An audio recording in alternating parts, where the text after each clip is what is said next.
All right, y'all, welcome back to another video. Today's a special one because I'm really excited about this build. And it's all because of this graphics card I picked up for $350 off of eBay. This is the RX 6900 XT, a graphics card that launched back in 2020 during the height of COVID and arguably the worst time ever to be a PC builder. If you were around back then, you already know parts were impossible to find, prices were insane, and new builders had it especially rough. I remember my first PC, I had to go with a pre-built just because I couldn't find good prices for cards and stuff. And I had a 3070 and I almost paid $3,000 for that entire rig. I almost said 30. $3,000 for that entire rig. And that's crazy thinking about I can get the same performance nowadays for a lot cheaper. This card right here did launch for around $1,000 MSRP, but let's be real, you wasn't finding cards for MSRP during that time. By the time prices did start dropping, we was already into the next generation. So I never got any chances to really experiment with any GPUs from that era. But what makes this even crazier is that this RX 6900 XT still ranks amongst the top GPUs. It ranks around top 20 on Tech Power performance charts. So getting one for $350 feel absolutely insane. Let's just think about it. This does come with 16 gigabytes of VRAM. And like the cards like 3080s and the 6800 XT go for around that same price. So yeah, I definitely had to pick this one up. Like this card really did represent the last time AMD tried to go toe to toe with NVIDIA's flagship graphics cards. It handled actually pretty well against the 3090 of its day, especially in 1440p. In 4K, the 3090 did outperform it, but let's just think about today graphics card. AMD is nowhere near NVIDIA's flagship, the 5090, and they're not even trying to compete in that range anymore. So yeah, I'm really excited about this. So let's dive into it and let's get started with the star of the show, the RX 6900 XT.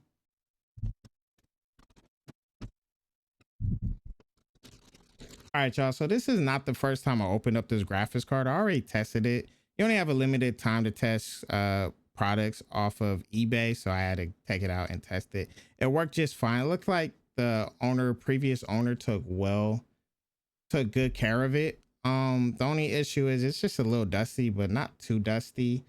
But that's what you can expect, especially since this graphics card is 5 years old. But like I look at it, it looks in great condition.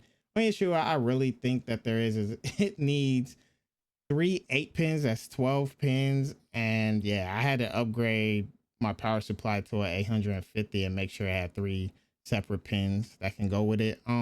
Like I said, this graphics card was available in 2020. It did come off of the Navi 2 generation. So in pure performance, it excellent. Just in ray tracing, those graphics cards, the 6000 series just wasn't that well. This did have a memory bus of 256 bits. It had a bandwidth of 512 gigabytes. ROPS, it had 128 compute units. It had 80, and ray tracing units, it had 80. Base clock went all the way up to 1825 megahertz. Game clock can go to 2015 megahertz being stable, and you can boost this all the way up to 2250 megahertz. And depending on the wafer, it can be stable. All right, so if you see my last video, this is the RSC 790 RS Elite 8X. So let's just go over this now. It does have Wi-Fi. It does have 2.5 gigabyte speed for the Ethernet, and it does have plenty of ports in there. It is a modern day motherboard for DIMM slots. It can hold up to 3 NVMe's, and yeah, this is just gonna be perfect for our CPU pairing. Now this is black and the motherboard is going to be white, so I don't know how well the aesthetics is going to be on this PC build, but let's get it. All right, the CPU I'm going to be pairing with is the i7 12th gen. It is the 12700KF. The K is just for overclocking. Now when this card first came out, it retail priced for $400, but I got it for $140 off of Facebook Marketplace, and I have seen these for as low as $200 on Newegg. Now this CPU does have 12 cores, 20 threads. Now the cores are split between performance and efficiency. A performance for efficiency. The max frequency is 5 gigahertz. Base frequency is 3.6 gigahertz, and total L2 cache is 12. The processor base power is 125 watts, and you can max turbo that at 190 watts.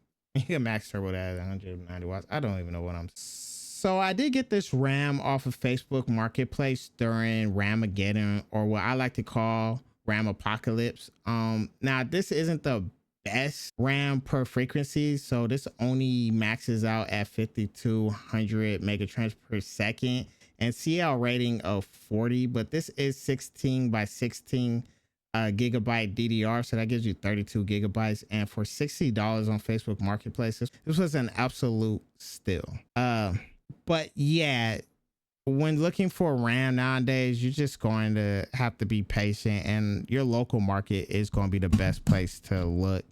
I'm just sorry to say, I have seen people on Facebook Marketplace, Mercari, and eBay just ramp the prices up themselves. So yeah, it's going to be a hard time during this time to get RAM at good prices.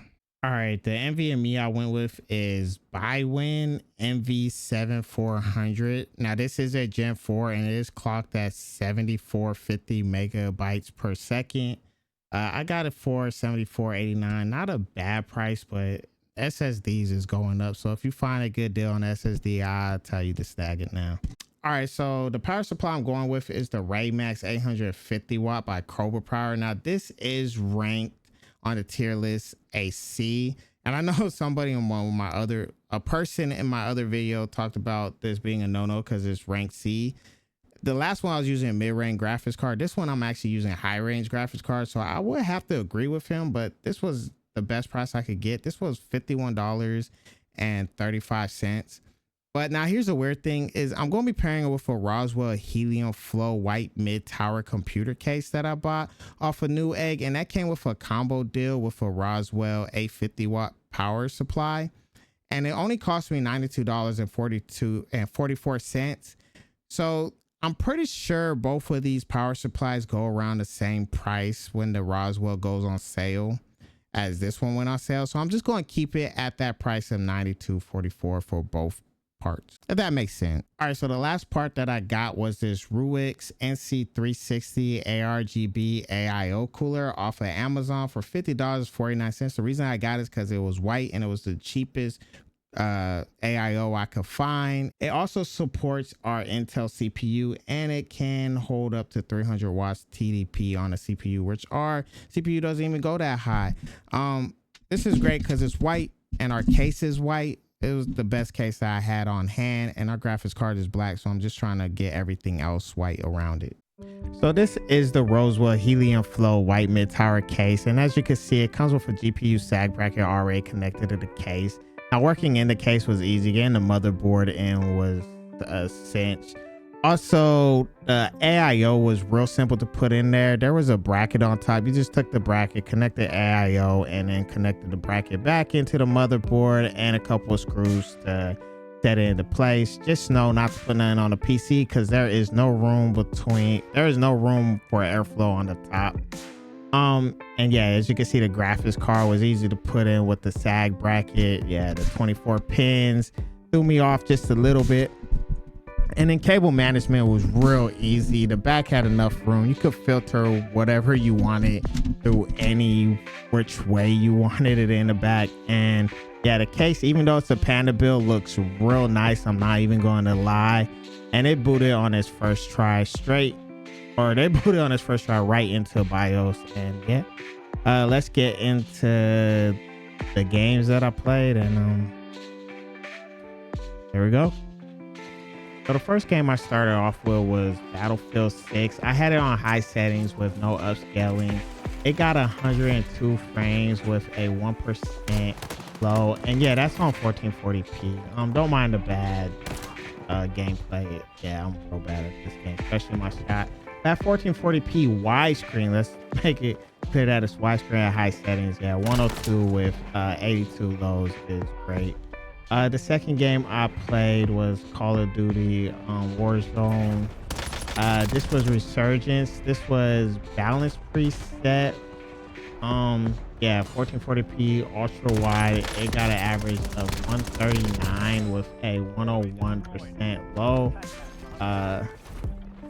But yeah, I think this graphics card, the 6900 XT, is still a ball out in 2026. So if you get a good price for this card, just be on the lookout.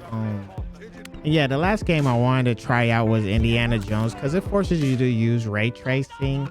And with high settings, 1440p, yeah, ultra wide, it averaged 93 frames with a 1% low of 78 frames. So yeah, this card is still capable to run some ray tracing, especially if it's low. I didn't up the ray tracing. I just ran it native as is. And yeah, this card is capable of playing this game with 93 frames. It can play any game in 2026. So yeah, like I said, just be on the lookout for older tech.